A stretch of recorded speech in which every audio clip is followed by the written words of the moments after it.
এই অংশটাকে যদি একটু জুম করে দেখি, এই অংশটাকে জাস্ট একটু জুম করলাম, জুম করে যদি দেখি, দেখেন এখানে একটা গঠন আমি ড্র করে রেখেছি আগেই। যে গঠনটা হচ্ছে আমাদের ওপরে যে দুইটা ডাবল লেয়ারের একটা অংশ দেখা যাচ্ছে, সেটা হচ্ছে আউটার মেমব্রেন। পুরোটাই হচ্ছে কি আউটার মেমব্রেন বা হচ্ছে বাইরের আবরণ। এটাকে যদি আমি একটু মার্ক করি কিভাবে,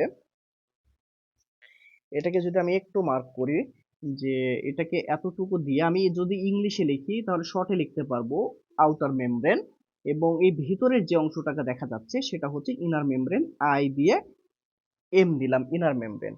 এখন এই দুইটা যে লেয়ার রয়েছে, এই দুইটা লেয়ারকে যদি আমি একটু স্পেসিফিকলি বা হচ্ছে সেপারেটলি আমি আলাদা করি, তাহলে দেখবেন যে এই আউটার মেমব্রেন এবং ইনার মেমব্রেন দুইটা আবার ডাবল লেয়ারিং হয়ে আছে, দুইটা করে লেয়ার তৈরি করেছে।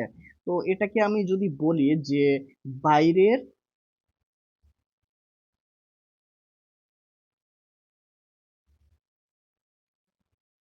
আবরণের,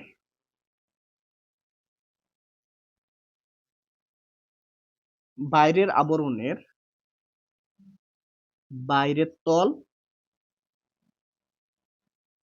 বাইরের আবরণের বাইরের তল, আর এটাকে যদি বলি বাইরের আবরণের ভিতরের তল। দেখেন এ পুরো জিনিসটা, এই দুইটা, এইটা এবং এইটা, এই দুইটাই হচ্ছে বাইরের আবরণ। তো বাইরের আবরণের দুইটার ভিতরে একটা বাইরে আর একটা ভিতরে থাকে। তাহলে আমি খুব সহজে এটাকে বলতে পারি যে বাইরের আবরণের বাইরের তল এবং বাইরের আবরণের ভিতরের তল। খুব সুন্দর মতো এই দুটাকে আমরা আইডেন্টিফাই করতে পারি।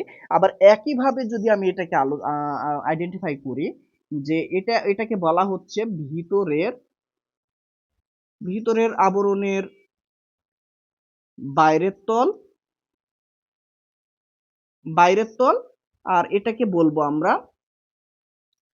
ভিতরের আবরণের, আবরণের ভিতরের তল। খুব সুন্দর মতো এই জিনিসটাকে আমরা বলতে পারি।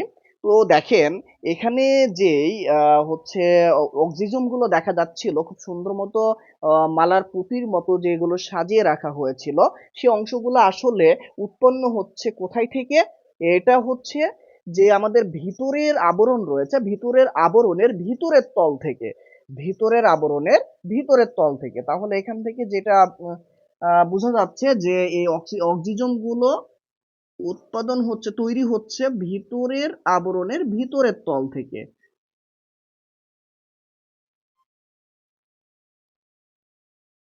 ভিতরের আবরণের ভিতরের তল থেকে।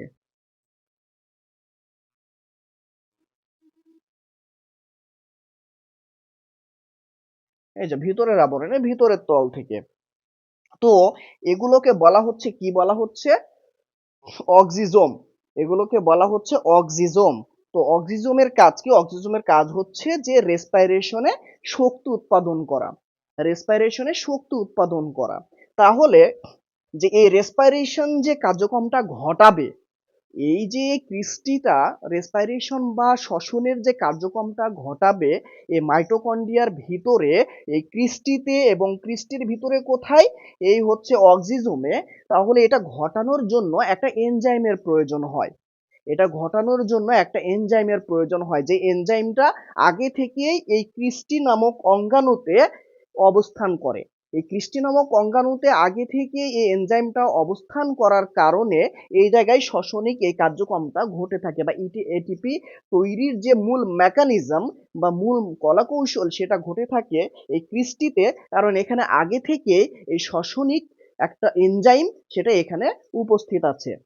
তাহলে এই শ্বসনিক এনজাইমটার নাম কি? এটাকে বলা হয় যে শ্বসনিক চেইন এনজাইম। এনজাইমটাকে কি নাম দেয়া হয়েছে? শ্বসনিক এনজাইম, শ্বসনিক চেইন এনজাইম। ঠিক এরকম ভাবে কিছু এনজাইম থাকে, যে এনজাইমটাকে বলা হয়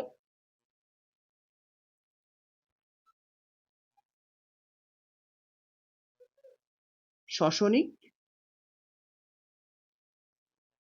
চেইন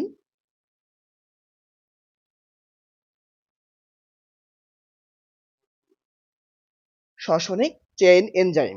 এই শ্বসনিক চেইন এনজাইমটা এখানে অবস্থান করার কারণে আসলে এই শ্বসনের মূল কার্যক্রমটা বা মূল কলা কৌশল যেটা ঘটে থাকে এই ক্রিস্টিতে ঘটে থাকে। এটাই হচ্ছে আসল মূল কারণ যে কেন ক্রিস্টিতেই হচ্ছে শ্বসনের মূল কার্যক্রমটা হয়ে থাকে। এর ভিতর আরেকটা কি আছে, এবার এখানে তো কৃষ্টিতে তো হচ্ছে শ্বসনিক চেন এনজাইম থাকার জন্য এখানে শ্বসনের কার্যক্রমটা ঘটে থাকে। এবার শ্বসনের কার্যক্রমটা মূল যেই জিনিসটা শ্বসনের জন্য যে আমাদের এটিপি তৈরি করা, এই এটিপি তৈরি হচ্ছে কোন জায়গায়? এটিপি তৈরি হয় হচ্ছে এই অক্সিজোমে। কোথায় তৈরি হয়? অক্সিজোমে। এটা হচ্ছে অক্সিজোম।